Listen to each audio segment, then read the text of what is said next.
Legacy overhead. That's what he called me. I was halfway through updating a compliance audit sheet when the video feed crackled to life, and there he was. Matt, 30 years old if we're being generous. Probably the kind of guy who used Synergy in bed and thought Excel macros were cutting-edge sorcery. The CFO introduced him as the efficiency fixer, which is corporate code for Hatchet Man, with a smile. Tanned, tooth bleached, styled like he Googled alpha male fade. "Hi, everyone," he said, giving the kind of smirk you see on guys who still do keg stands at weddings. "I'm here to streamline operations and eliminate process redundancies." His eyes landed on me through the screen like he was, scanning for which antique chair to throw out first. I didn't flinch, just clicked save as on the folder I kept, with every licensing document, federal renewal timestamp, internal compliance, chain tied to my name, labeled it church pancake recipes, and backed it up to a private drive. Dana Miller wasn't going out like a rookie. By lunchtime, I heard him in the break room joking with two junior analysts about phasing out boomer infrastructure.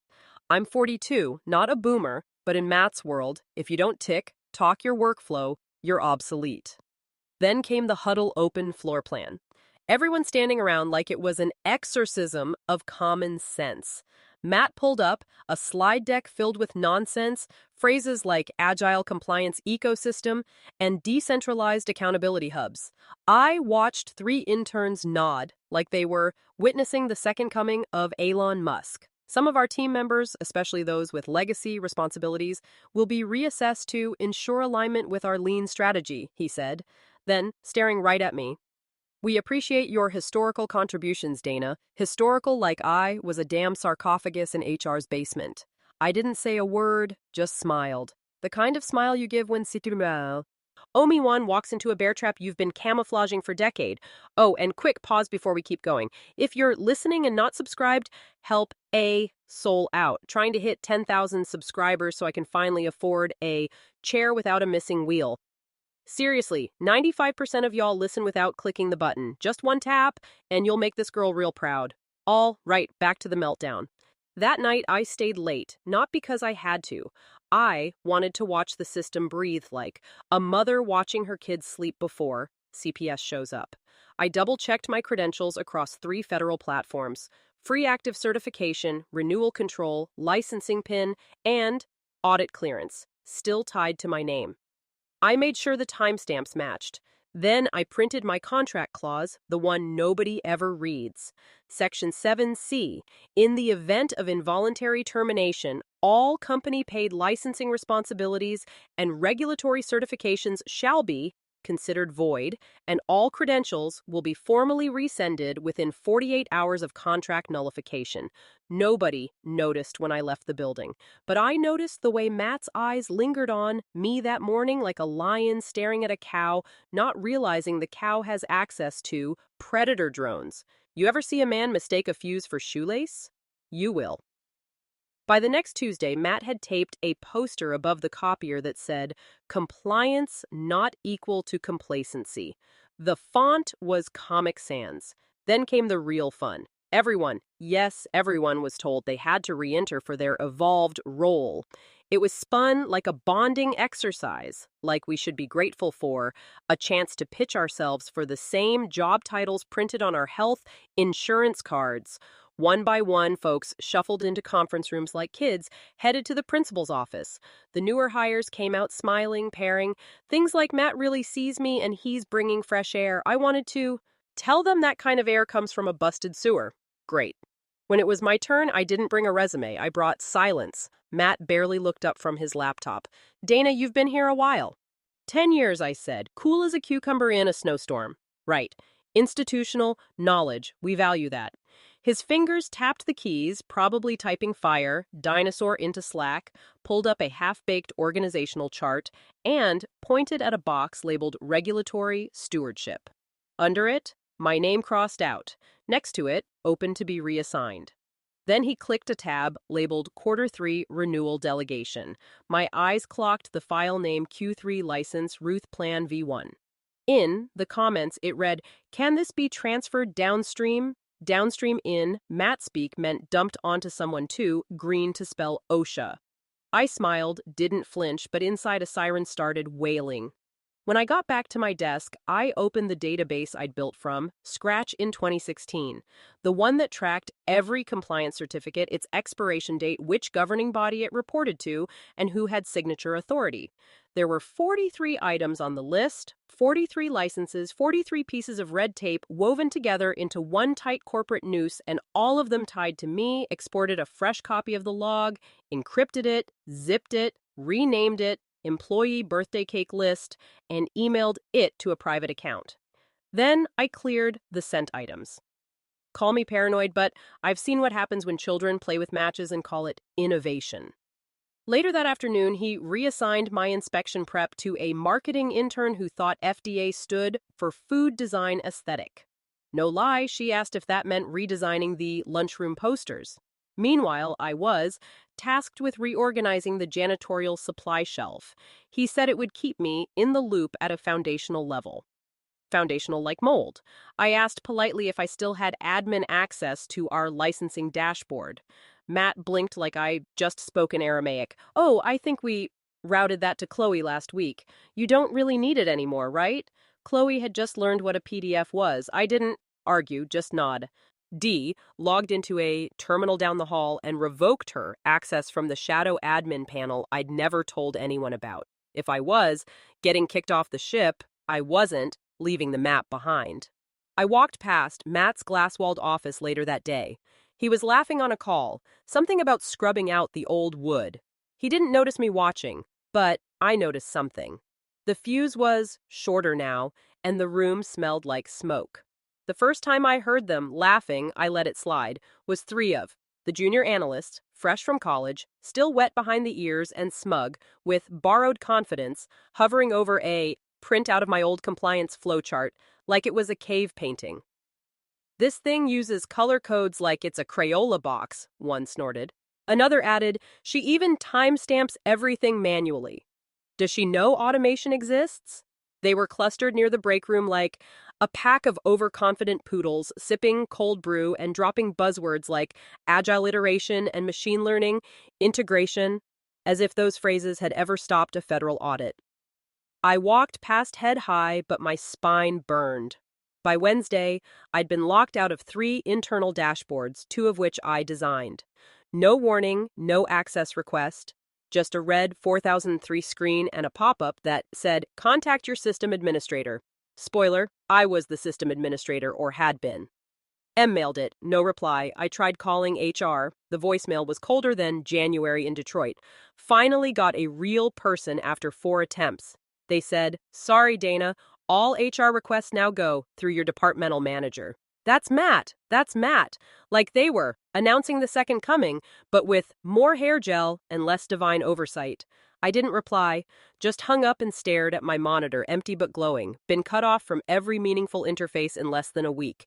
No explanations, just streamlining. Matt was smart in that insidious MBA way, never enough to build something, but just smart enough to know how to dismantle it under the cover of policy updates and reorg memos.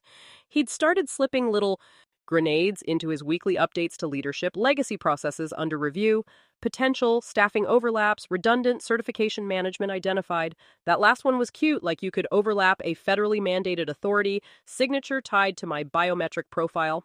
I'd become a walking contradiction, officially employed, but strategically erased.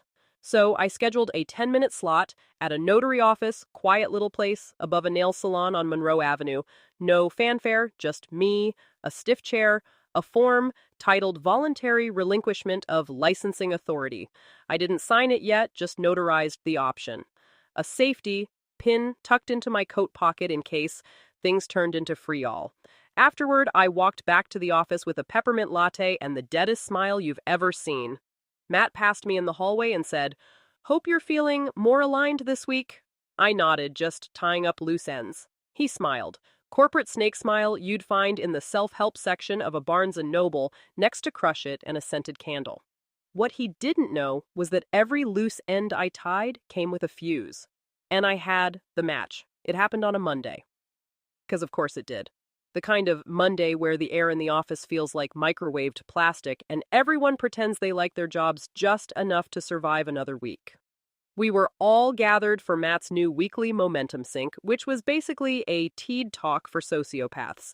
He stood at the front of the open floor bullpen in his tight blue blazer and did that palms out gesture like he was calming down a herd of sheep. "Let's start with some candor," he said. "That's how you always know someone's about to gut you in public when they lead with candor. We've been doing a lot of reflection over the last few weeks." He went on, pacing like he was about to sell us time, shares in hell. "While tradition has value, stagnation is a threat." He stopped right behind my chair. I didn't. "Turn around, and unfortunately," he said loud and clear, "certain legacy roles are no longer aligned with our forward momentum." People started shifting in their seats. Some looked at the floor. A couple glanced at me. One kid tried to smile like this was normal, like we were just watching someone lose their parking spot and not their livelihood. Then came the final. Effective immediately, Matt announced, "Dana Miller's position has been phased out. No warning, no meeting, no one-on-one, just a sentence in the air like a bullet." I stood up, not because I was shaken, but because my legs felt too steady for how much they wanted to kick him through the wall. HR. Two of them, both young, both avoiding eye contact, walked up holding a glossy folder like they were delivering communion. I took it, opened it, flipped to the termination page. No severance, just legalese and a line to sign. I pulled a pen from my own bag, signed it in a single stroke, then said, "I'll need a printed copy." Matt blinked. "It's all digital," I said. "Printed." HR hesitated. I stared. 4 minutes later, I walked out of that office with a paper copy, a stapled receipt, and the calm of a woman who knew exactly what she'd just done. You see, when I signed that form, Section 7C of my contract activated a silent clause across 3 federal databases, an invisible tripwire. Every active certification paid for by the company, my certifications, immediately queued for, auto-revocation, not just expired, not just suspended, nullified. At 7:13 p.m. that night, my phone pinged with a confirmation email. "Your authority over licenses number CN 8835 244 FD 220298 and hash MDR 5081 has been formally relinquished. Entities dependent on these licenses will be marked non-compliant in 24 hours unless reauthorized by a certified replacement." I didn't forward it, didn't screenshot. It didn't even reply. I just sat in my apartment, sipped boxed Merlot, watched reruns of the Golden Girls while the digital news started tightening around Matt's precious forward momentum, and I slept like a goddamn baby. Wednesday, morning started with a whimper and a very expensive box of nothing. At 9:04 a.m., procurement tried to confirm shipment of medical-grade filtration, components for one of our biotech clients, stuff you don't even breathe, near without 3 signatures and a biohazard stamp. The vendor's reply: "Cannot fulfill shipment. Receiving entity listed as inactive. License CN 8835-44 expired. Contact listed, certifying officer." Guess who that was? 10 minutes later, it started logging anomalies, logins failed, API calls choked, a scheduled data synced to the FDA's audit portal returned a rejection, code, invalid license holder. That same hour, our internal license dashboard, once as clean and green as a freshly mowed lawn, started lighting up like a Christmas tree in hell. Red alerts, inactive flags, credentials marked orphaned. Matt, ever the smooth rain diplomat, strolled into the operations pod with a to-go cup from some downtown cafe and said, "We'll just update the contact info." One of the compliance analysts, poor kid named Renee, tried to explain. "Sir, contact updates require certification reauthorization." Dana was the certifying officer legally. Matt blinked. "So do it anyway." She was the only credentialed officer with reauthorization authority across all active verticals. No one else is. Registered with the Federal Compliance Board. And the re-registration period, it takes weeks. There was a silence. Not the awkward kind, the fatal kind. Like watching someone realize the iceberg isn't going to move. Matt rubbed his temples and muttered, "Why the hell didn't anyone tell me this earlier?" Renee, barely old enough to rent a car, replied, "Dana was the one who told people that." Meanwhile, I was at home, in sweatpants, eating knockoff Cheerios and reading the whole thread from an anonymous email chain a former colleague had quietly I blind copied me into. Someone even included a screenshot of Matt's Slack message to legal. Anyone know how to override a license expiry tag in the dashboard thingy? Thingy called it a thingy. That dashboard had been my baby for 5 years. I designed it to lock down tighter than Fort Knox if certain revocation events fired. It wasn't just bureaucratic, it was surgical. If someone without the proper credentials tried to access AI certification, it blacklisted their IP and auto-reported the intrusion to internal audit logs, which it also discovered that afternoon because Matt had tried to brute force his way in. By lunchtime, Shar was getting panicked. Pings from upper management. Can we get Dana back? Does her NDA prevent communication? Who signed off on this? Nobody answered because the only person who could have was too busy figuring out if she wanted soup or wings for lunch. Spoiler, I went with both. That evening, I opened LinkedIn and checked the old company page. Still proudly boasted, federally certified across all operations. I almost felt bad. Almost. Instead, I smiled because I knew by Thursday that lie was going to cost them more than just pride. The seeds were sprouting and the vines were tightening. Friday morning came with sirens. No one could hear, just the soft ping of a calendar alert and the thud of panic dropping into Matt's soy latte-filled gut. FDA randomized site inspection, 10:02 a.m. It was legit. Random, yes, but randomized within a window Dana had always planned for, quietly, annually, color-coded, spreadsheet, cross-referenced against vendor contract, terms, renewal cycles, and the phases of the damn moon if needed. The auditors didn't play. They walked in with clipboards and the moral authority of IRS agents in Kevlar. By 9:22, the front desk called compliance.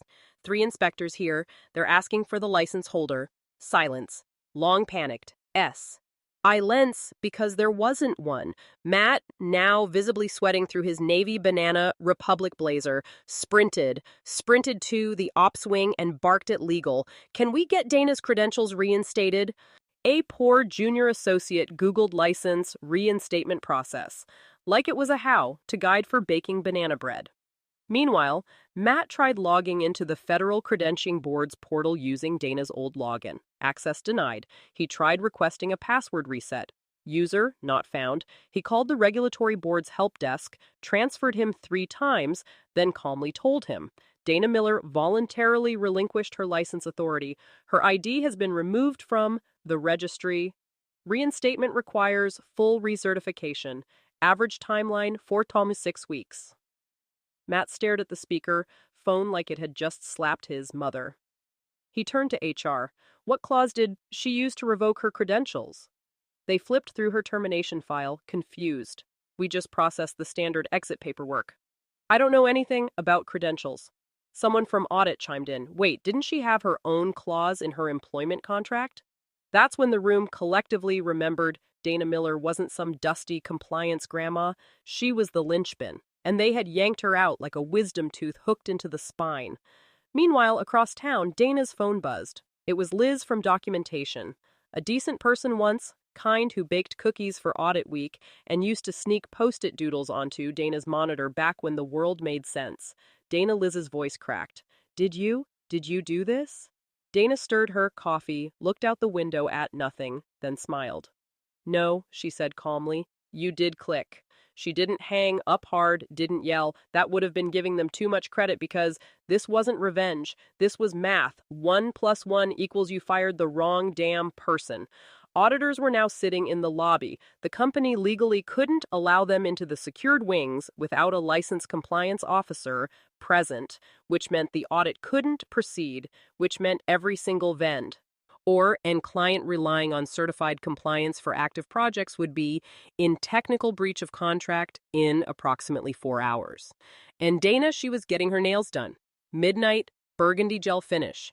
Not because she needed to, because power doesn't need to raise its voice. It just has to walk away.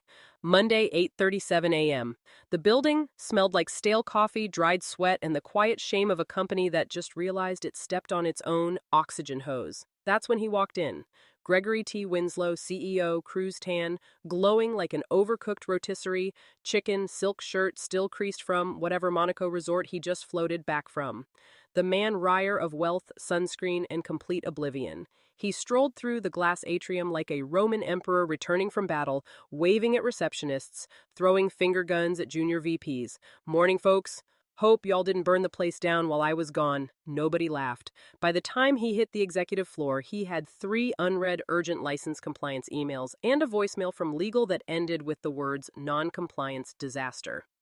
At 9:02 a.m., he burst into the ops room expecting some mild turbulence. Instead, he walked into a goddamn plane crash. Operations frozen, vendor shipments halted, inspections failed, certifications invalid, clients livid. Revenue dashboard flatline. He turned to the room of red-eyed managers, jaw tightening. Who's handling this? All heads turned toward Matt. Now looked less like a visionary and more like a middle schooler who just flooded the gymnasium with glitter glue. Gregory pulled up Dana's termination paperwork on a wall-mounted monitor, read it in, silence, then scrolled some more. Finally, he said it quietly, at first like he couldn't believe the syllables as they came out. You fired the license holder. Matt opened his mouth, closed it. Gregory's voice did rise. It dropped. Fired the person with sole federal licensing authority across all departments. Matt stammered. Her responsibilities were deemed redundant. Gregory laughed, but not like a joke. Laugh more like a I just found out my kid sold our car for crypto laugh. He pointed at the screen. Her name is on every regulatory document, every active license, every renewal path, every legal compliance chain this company depends on to exist. Flipped open a manila folder legal had rushed in with. Here's our top 5 suspended vendors. All contracts frozen due to expired searches. And here, he tossed a paper onto the table like a blackjack dealer. Dana Miller listed on every single one. Gregory spun back to the room. And you let a kid who still writes in buzzword soup fire her. Matt tried one last Hail Mary. I thought we could reassign it. It said we could just update contact info. It's a federal license, not a damn email alias. Gregory thundered. Silence. Then he grabbed his phone, looked up Dana's contact. Nothing. HR piped up. We tried reaching her. She's, unresponsive. Gregory sighed, sat down, rubbed his temples like the sunburn had crawled behind his eyes. Then get her back, Matt coughed. She might not want to come back. Gregory looked at him like he was a bug crawling across a buy-in loafer. Oh, she'll come back, he said. Well pay. Ravel, name a wing after her if we have to. But, deep down, even he knew, the woman they tossed like moldy leftovers now held the keys to their entire damn kingdom. And she wasn't standing at the gate anymore. She'd built another castle, and inside, every blueprint they were scrambling to recover, her name was still printed in permanent ink. Justice didn't scream. It just watched the guilty bleed out on their own spreadsheets. By noon, in his inbox had 6 messages flagged high, priority from at Winslow Enterprises, calm, and 1 voicemail from an assistant named Trevor, who sounded like he hadn't slept since Thursday, and might be on the verge of selling a kidney for leverage. The subject line on the final email, urgent return requested B. Bayern ICEO directive. Dana didn't open it right away. She finished her late breakfast. 2 eggs over medium sourdough toast. The smug silence of a woman whose enemies were now taking meetings under fluorescent lights while she basked in the soft hum of a home espresso machine. Across the city, Gregory Winslow was pacing his executive suite like a lion forced into customer service. Matt was now Associate Project Liaison Level 2, which is corporate for sight down, shut up, and don't touch anything. That requires a password. Standing desk was replaced with a creaky hand-me-down. His monitor downgraded to a 19-in square. The only thing agile about Matt now was the speed with which he got thrown under the bus. Gregory had legal draft up a proposal to Dana within hours. Consulting role effective immediately. Term contract 6 months minimum, reduced salary, but generous bonuses, promised based on results, and, of course, a full gag order. No social media, no interviews, no comments to regulators, total silence. The offer came wrapped in digital gold ribbon and a graveling note. Dana, we recognize the critical nature of your previous contributions. Please consider this opportunity to help us restore operational integrity. We are prepared to be flexible. Let's rebuild together. Greg Dana reread it twice. No mention of an apology, no ownership of what happened, just veiled desperation dressed in HR drag. She composed a reply. Subject re-return requested by CEO Directive Gregory. I appreciate the offer. Truly, unfortunately, I don't. Return to burn buildings, especially the ones where I was thrown into the fire for streamlining. As requested, please find attached a highlighted copy of my signed termination clause, Section 7C, formal confirmation of license, revocation from the National Registry Board. Screenshot of your company's certification dashboard taken 72 hours post-termina. You'll notice my name's still listed, grayed out, irreplaceable, wishing you compliance and clarity. Dana Miller, no flair, no threats, no negotiations, just receipts. She clicked send and exhaled, not like a woman mourning a lost job, but like someone closing a door they built, installed, and locked from the outside. Gregory read the email in silence, didn't forward it, didn't reply. He just leaned back in his chair, eyes locked on that grayed-out dashboard screenshot, and for the first time since stepping off his yacht, he understood they hadn't just fired an employee. They excommunicated the one person who understood the religion. And Dana, she wasn't praying anymore. 3 weeks later, LinkedIn damn near imploded. There she was, Dana Miller. Hair a touch lighter, smile a little sharper, dressed in business black like a woman who came to collect. New position, Director of Compliance Stratix Biocore.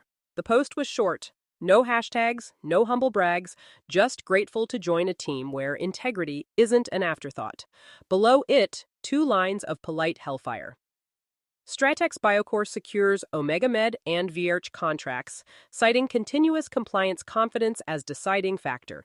Those were the crown jewels, 2 biggest clients her old company had, flaunted in every earnings call. The ones that now packed up shop and walked, after hearing their certification, backlog hit unknown reactivation window.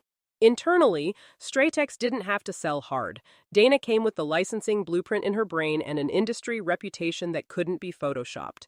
The very fact that her name had once secured multi-million-dollar vendor relationships was enough to tip the scales. Meanwhile, back at her old stomping ground still stuck. The dashboard never turned green. License appeals choked in bureaucracy. Legal fines were rolling in daily. Some automated, some hand-delivered like hate mail from the gods. Vendors dropped out. Clients panicked. The office holiday party got canceled due to budgetary adjustments. And Matt, he didn't even get a goodbye cake. Just a 3-minute Zoom call and a quiet transition, plan that read more like an obituary. 1 week he was barking orders in an open floor plan. The next he was updating his resume with vague nonsense like freelance strategist. As for Dana, she had her own corner office now. Glass walls, espresso machine, a chair that didn't squeak when she breathed. Every morning she watched the alert pings from her industry feeds like someone watching the weather report for storms she'd already outflown. One ping, then another. Her old company flagged non-compliant. License status pending, audit failures under appeal. She took a sip of her coffee, Colombian black with a pinch of smug. She leaned back, calm and centered. Above her desk, pinned to her monitor, with a blue pushpin, was a single yellow sticky note. No signature, no emoji, just 5 words written in steady, no block letters in case they ever forget I was the license. Thanks for joining the fun, you office survivors. Subscribe for more switch, flicking drama. Let's make your former co-workers sweat.